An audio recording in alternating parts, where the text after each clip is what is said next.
हंसने रोने का रहस्य। समय बीतता रहा, लेकिन रजत कभी अपना सपना नहीं भूल पाया और न ही उपहास के डर से उसने किसी को अपने हंसने रोने का रहस्य ही बताया।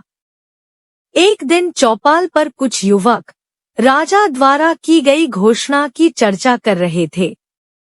रजत ने सुना, राजा अपनी राजकुमारी के लिए वर खोज रहे हैं, जिसके लिए स्वयंवर आयोजित होना है। स्वयंवर में भाग लेने की कुछ शर्तें हैं। पहली शर्त के अनुसार 2 प्रश्नों के उत्तर देने हैं। पहला प्रश्न है, गौशाला में 3 गायें हैं, बताना है कौन सी गाय उम्र में सबसे छोटी, कौन सी उससे बड़ी और कौन सी सबसे बड़ी है। दूसरी पहेली है, एक बंद खाली कमरे को कुछ सामान रखे बिना कैसे भरा जा सकता है। आगे युवक कह रहे थे, 2 पहेलियां किसी ने सुलझा भी ली तो अंतिम शर्त तो पूरी करना असंभव ही है। कड़े पहरे के बीच राजमहल में प्रवेश करना और फिर अंतःपुर से राजकुमारी के पलंग के पायों के नीचे से सोने की ईंटें निकालकर राजा के सामने लाना, भला इतनी हिम्मत कौन कर सकता है। अगर आप चैनल पे नए हैं तो सब्सक्राइब कर लें। रजत ने ध्यान से सारी बातें सुनी और अनमना सा घर वापस आया। उदास बेटे को प्रसन्न न करने के लिए हीरबाई ने रजत की मनपसंद बाजरे की रोटी, चटनी और साग परोसा, लेकिन वह 2-4 निवाले खाकर ही उठ गया। खटिया पर लेटा वह उहापों में पड़ा था। माँ से कैसे पूछूं, कहीं मना कर दिया तो। तभी हीरबाई सिरहाने बैठकर उसका सिर सहलाने लगी।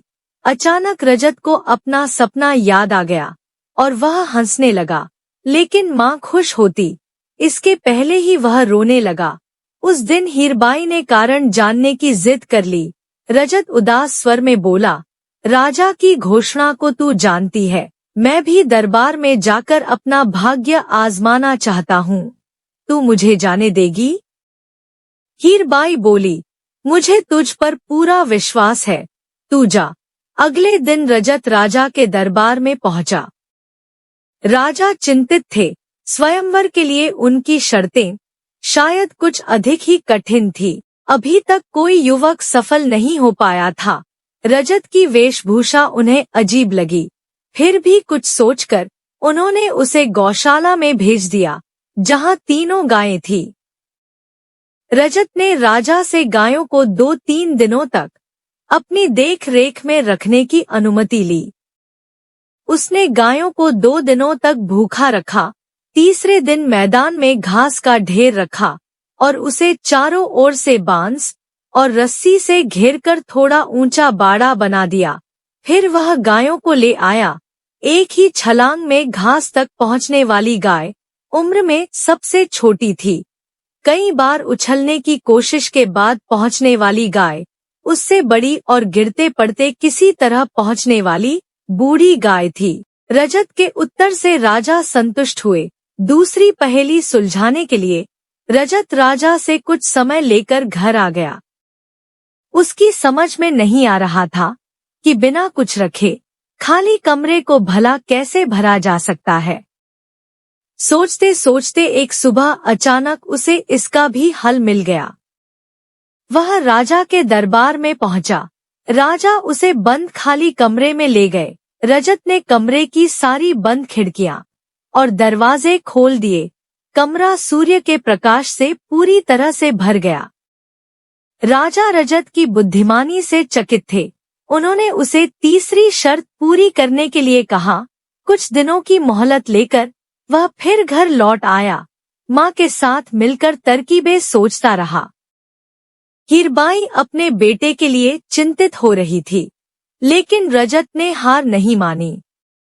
उसने वेश बदल बदल कर राजमहल के आसपास कहीं से भी महल में प्रवेश करने की संभावना ढूंढी और एक योजना बना डाली। रजत ने महल के पास घुड़साल में घास ले जाने वाले घसियारे से दोस्ती कर ली। घसियारा अच्छा इंसान था। रजत ने एक दिन उसे विश्वास में लेकर सारी बातें बताईं और बोला, मुझे घास के गट्ठर में छिपाकर महल के पास पहुंचा दो। उसकी बात मानकर घसियारे ने उसे महल के परिसर तक पहुंचा दिया। वह घास के ढेर में छिपा रात होने की प्रतीक्षा करता रहा। अंधेरे में कोई आसानी से नहीं देख सके, इसलिए उसने काले रंग की पोशाक पहन रखी थी। आधी रात को अंधेरे में छिपते छिपाते वह राजकुमारी के कमरे तक जा पहुंचा। राजकुमारी गहरी नींद में सो रही थी।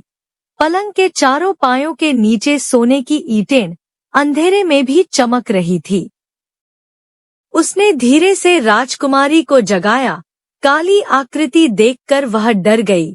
रजत ने कहा, मैं यमदूत हूँ, तुम्हें ले जाने आया हूँ।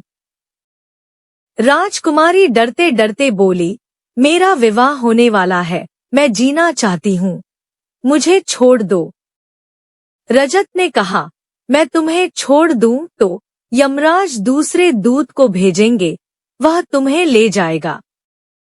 यदि तुम मरना नहीं चाहती तो सामने रखे संदूक में छिप जाओ, वह तुम्हें नहीं खोज सकेगा। राजकुमारी के हामी भरते ही रजत ने उसे संदूक में बैठाकर संदूक बंद कर दिया और सोने की ईंटें निकाल ली।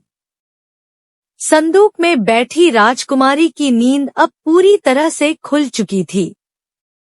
वह बहुत डरी हुई थी, सोच रही थी, चिल्लाकर प्रहरियों को बुलाए या संदूक को जोर जोर से पीटे।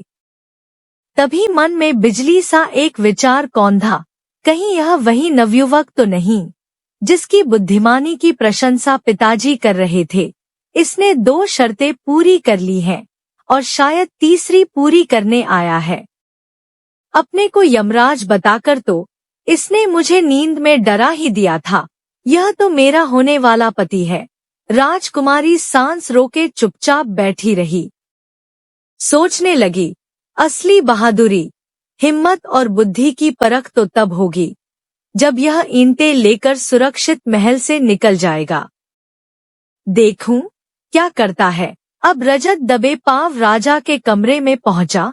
सिरहाने राजा की राजसी पोशाक रखी थी। उसने उसे पहन लिया और बाहर निकला। अंधेरे में प्रहरियों ने उसे राजा समझ आंखें झुकाकर सलाम किया। राजकुमारी ने सुना रजत प्रहरी को आज्ञा दे रहा था, कोचवान से गाड़ी निकलवाकर राजकुमारी के कमरे का संदूक रखवा दो, मुझे अभी प्रस्थान करना है। हुक्म सुनते ही कोचवान गाड़ी ले आया और उसमें संदूक रख दिया गया। राजा का वेश धारण किए रजत राजमहल से दूर निकल आया। अपने घर से कुछ दूरी पर उसने गाड़ी रुकवाई, संदूक उतरवाया और कोचवान को लौट जाने की आज्ञा दी। उसके चले जाने के बाद उसने राजकुमारी को संदूक से बाहर निकाला और बोला, डरो मत, मैं तुम्हें तुम्हारे पिता के पास पहुंचा दूंगा। राजा की शर्त ही ऐसी थी कि उसे पूरी करने के लिए मुझे ये सब करना पड़ा। अब मुझे डर है, कहीं तुम्हें यहाँ लाने के अपराध में राजा मुझे दंडित न करे। राजकुमारी तो सब कुछ समझ चुकी थी। हंसते हुए बोली, पिताजी से तुम्हारे लिए क्षमा मांग लूंगी। रजत राजकुमारी को लेकर घर आया। दोनों को देखकर हीरबाई ने ढेरों सवाल पूछ डाले, लेकिन रजत ने कहा, थोड़ा धैर्य रखो, सब बता दूंगा। तभी अचानक उसे अपना सपना याद आ गया। वह हंसने लगा, लेकिन यह क्या? अगले ही पल उसकी आंखें भर आईं। राजकुमारी ने कारण पूछा, लेकिन रजत क्या बताता। उधर सुबह होते ही राजमहल में राजकुमारी को नहीं देख कोहराम मच गया। सभी परेशान थे। अचानक राजा की नजर पलंग के पायों पर पड़ी और वे सब कुछ समझ गए। उन्होंने प्रहरियों को रजत के घर भेजा। प्रहरी दोनों को लेकर राजा के सामने आए। रजत ने हाथ जोड़कर क्षमा मांगते हुए सोने की 4 ईंटें राजा के सामने रख दी। राजा ने उसी समय निश्चय कर लिया कि रजत ही उसकी राजकुमारी के लिए योग्य वर है। निर्धनता कोई दुर्गुण नहीं।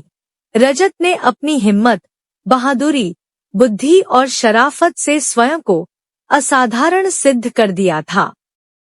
राजा ने बड़ी धूमधाम से राजकुमारी का विवाह रजत के साथ कर दिया। अब रजत अपने हंसने रोने का रहस्य सबको बता सकता था। उसका सपना सच हो चुका था और अब केवल हंसने का कारण था, रोने की कोई वजह नहीं थी। वीडियो अच्छी लगी हो तो प्लीज लाइक एंड शेयर, और अगर आप चैनल पे नए हैं तो सब्सक्राइब जरूर कर लें। धन्यवाद।